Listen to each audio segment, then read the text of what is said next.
what part of repeat offender are we not gathering here?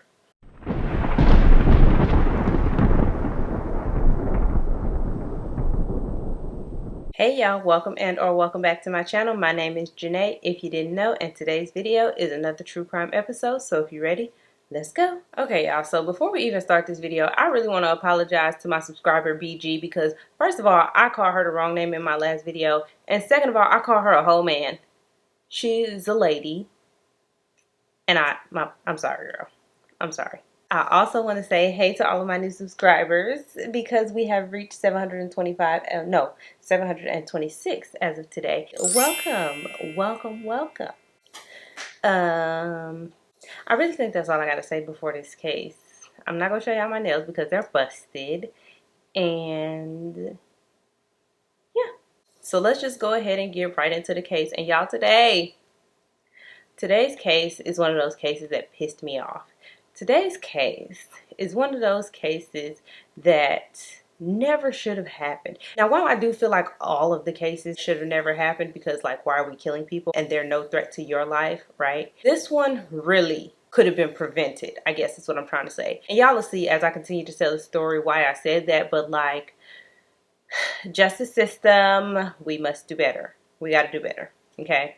So let's just go ahead and I already said that, but like, let's actually get into it now. So today we are in Milwaukee, Wisconsin, and we will be discussing the unfortunate case of Brittany Meyer. Brittany Alexis Meyer was born on April 5th, 1998 to her mom, Kendra Pearson, and her dad, Theus. I'm so sorry if I'm pronouncing that wrong, but it looks like Theus Myers. Now, I really feel like this is one of those cases where the hospital or like the government kind of screwed up because Brittany's last name is Meyer, and from all accounts, from everything that I could see, the rest of her family's last name is Myers, and they spelled it differently. So I think the government fucked up. What else is new? But that's beside the point. Brittany was born into a really big family. She had 4 sisters and 4 brothers. So she has 8 siblings in total, along with a host of aunties, uncles, cousins. So yeah, she came from a really, really big, loving family. But unfortunately, when Brittany was just 13 years old in 2012, her mother Kendra would pass away. And this, as you could imagine, really took a toll on Brittany. I can only imagine that it was hard for her to lose her mother at such a tender age. Hell, it was hard for me losing my mom when I was 30. Okay, so there were times in Brittany's life where dealing with the loss of her mom was pretty hard, and which is understandable. But luckily, she did have the support of that big family that I told you about. Although nothing could replace her mom in her life, it's good that she had that family support to just rally around her and her siblings, you know. Now, from everything that I was able to find and everything that I've seen, Brittany was really just a regular girl. She was funny, hardworking. She was very active on social media like most of us. She loved watching shows like P-Valley like most of us, which I've never actually seen that show before. But you know, I've been hearing everybody talk about it, so it's very relatable. But above any other description, it is said that Brittany was an amazing mother to her 2 boys, who she shared with a young man named Daquan McMillan. And she met Daquan in 2017, I think. I could be wrong on that, but based off of my amateur detective skills, that's the year that I concluded they met. But anyway, so she meets this boy named Daquan McMillan, and there's not really much out there about him, but I'll tell y'all what I do know. So this guy Daquan was born on February 18th, 1994, and he was no stranger to the law. So I'm pretty much just about to go down his rap sheet because that's really all the information that I have about him is his criminal history. And so we're going to start in 2013. So in 2013, he pled guilty as a party to a crime. Now, this crime that he pled guilty as being a party to was robbery, and it occurred in 2011. And as a result of him pleading guilty to this crime, he was basically sentenced to 3 years of probation. And pretty much as soon as his 3-year probation sentence was up, he was right back at it, because in 2016, he pled guilty to a burglary that had happened in 2015. So no, he didn't even wait the whole 3 years of his probation to be up, because he got on probation in 2013. He committed the burglary in 2015. So that's only 2 years. So he really just didn't give a damn about being on probation. He was going to do what he was going to do, and he didn't care. So he committed this burglary in 2015. And then in 2016, he pled guilty to it, which it seems like he is pretty forthcoming with his crimes once he get caught. He'd be like, yeah, it was me. But anyways, let's keep going. So for this burglary, he was actually sentenced to 2 years in jail. And he probably got credit for time served, did one more year to make it 2, and then he was out in 2017 just in time to meet Brittany. Now, while there's not a lot of information about their relationship online, I was able to go to Brittany's Facebook page and see that their relationship seemed to be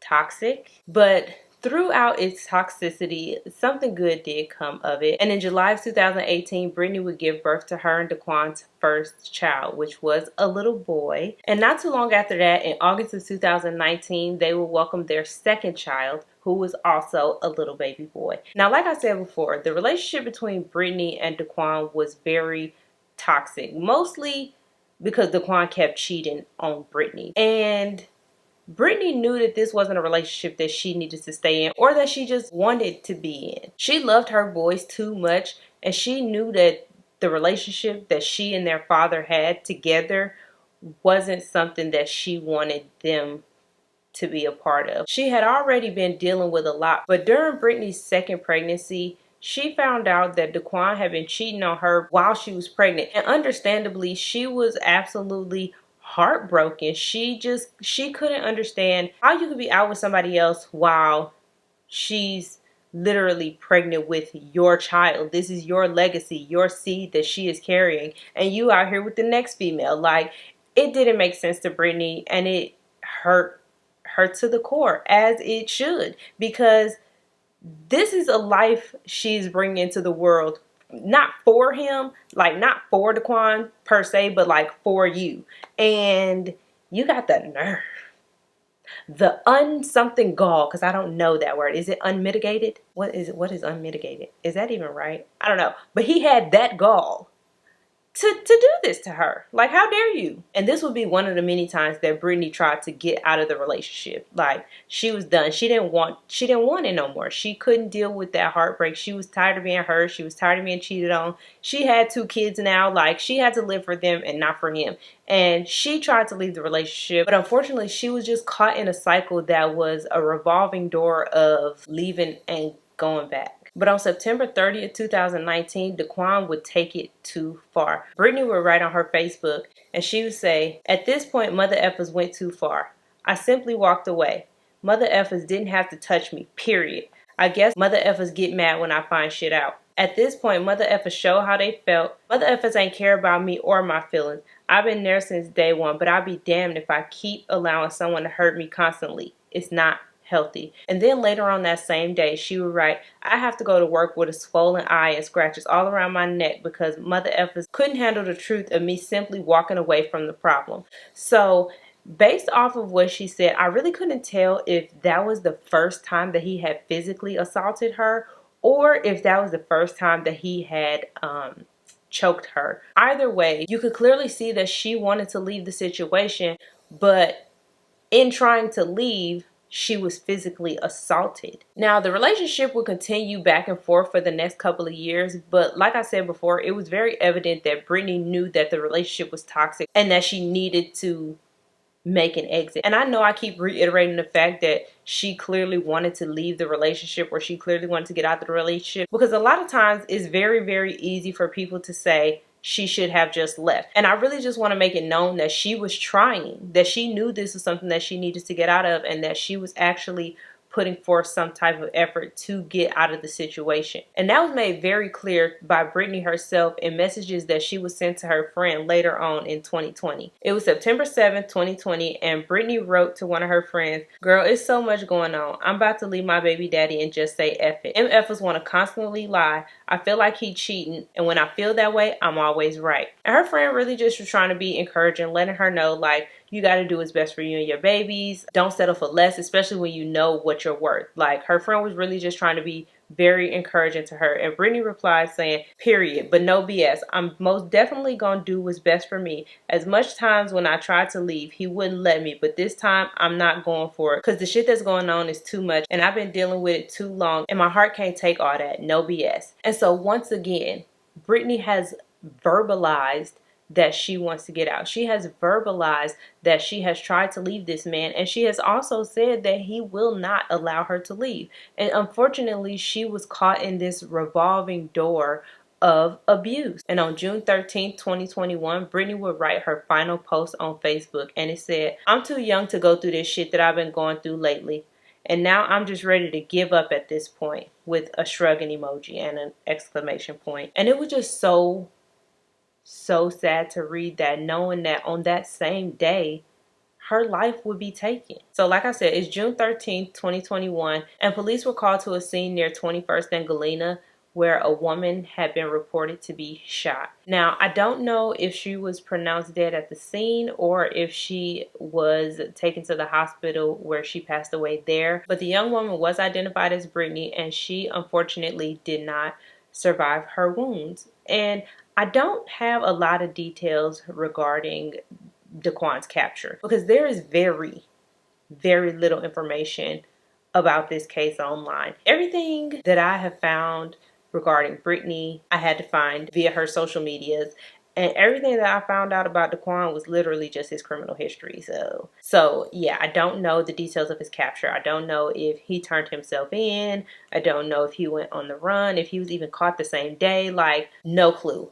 But what I do know is that he was eventually apprehended some way, somehow, and he was charged with first-degree intentional homicide. And while he was incarcerated for this crime, the police found out that he was not only out on one, but two bails during the commission of this crime. So let's backtrack to 2019 right fast. So in 2019, Daquan was charged with running from the police while he was in possession of cocaine, meth, and a gun, which he was not even supposed to have, by the way, because remember, he's a felon from the prior burglary and robbery charges. So you shouldn't even have a gun anyway, sir. I mean, you shouldn't have meth and cocaine on you either, and you shouldn't be running from the police, but you know what I'm saying. He's a felon. But even though he was a felon with a gun, the courts decided to give him a $5,000 bond. However, they made it a signature bond, so he didn't have to put up no money or no collateral or no type of cash or nothing to get out of jail. Somebody, or him, I don't know, just had to sign for him to get out. It was a signature bond. So he was just let out.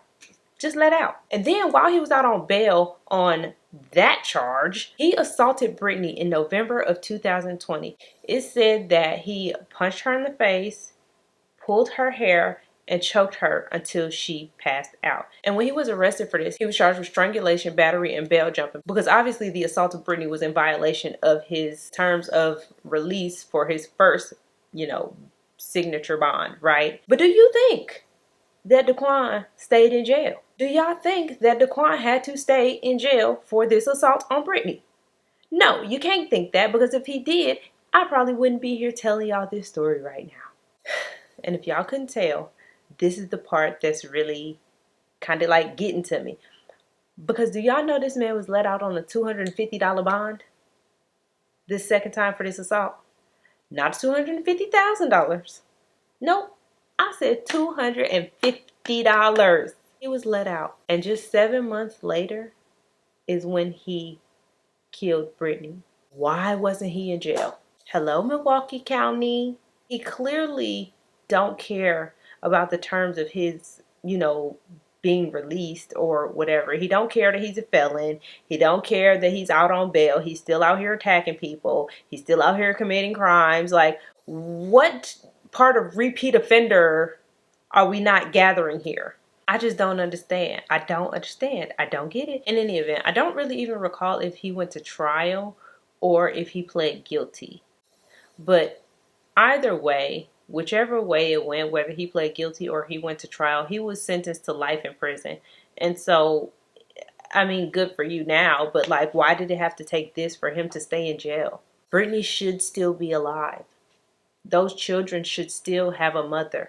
But instead, he left those poor babies motherless and fatherless. I mean, he should have been in jail anyways. Brittany should still be alive. Like, they should still have their mother. They daddy was going to be in jail anyway. He should have been. It's almost like the case that I did of the Milwaukee Strangler. I can't even remember his name right now, but it's almost like him. All of those women didn't have to die because he should have been in jail for all the other crimes he committed. Like, when will the justice system learn that most of the time crimes escalate? And if I know this and I'm not even a part of the justice system, why they don't know that? If a person violates the terms of their bail once, what make you think they're not going to violate the terms of their bail again? It just makes no sense to me. Make it make sense. It's not going to make sense. You cannot make it make sense. Anyways, y'all, that is the case that I have for you all today. Thank you all so very much for watching. Don't forget to like, comment, and subscribe. And I will see you all in the next one. So, this guy Daquan was born on February what? Which was robbery. Was it robbery? Yeah. Do I even know the difference between jail and prison? I think one is like where you wait before court and then after court. Is that right? I don't know. In 2019, Daquan was charged with running from the police while he was in possession of meth, crack. Was it meth and crack? No, it was cocaine.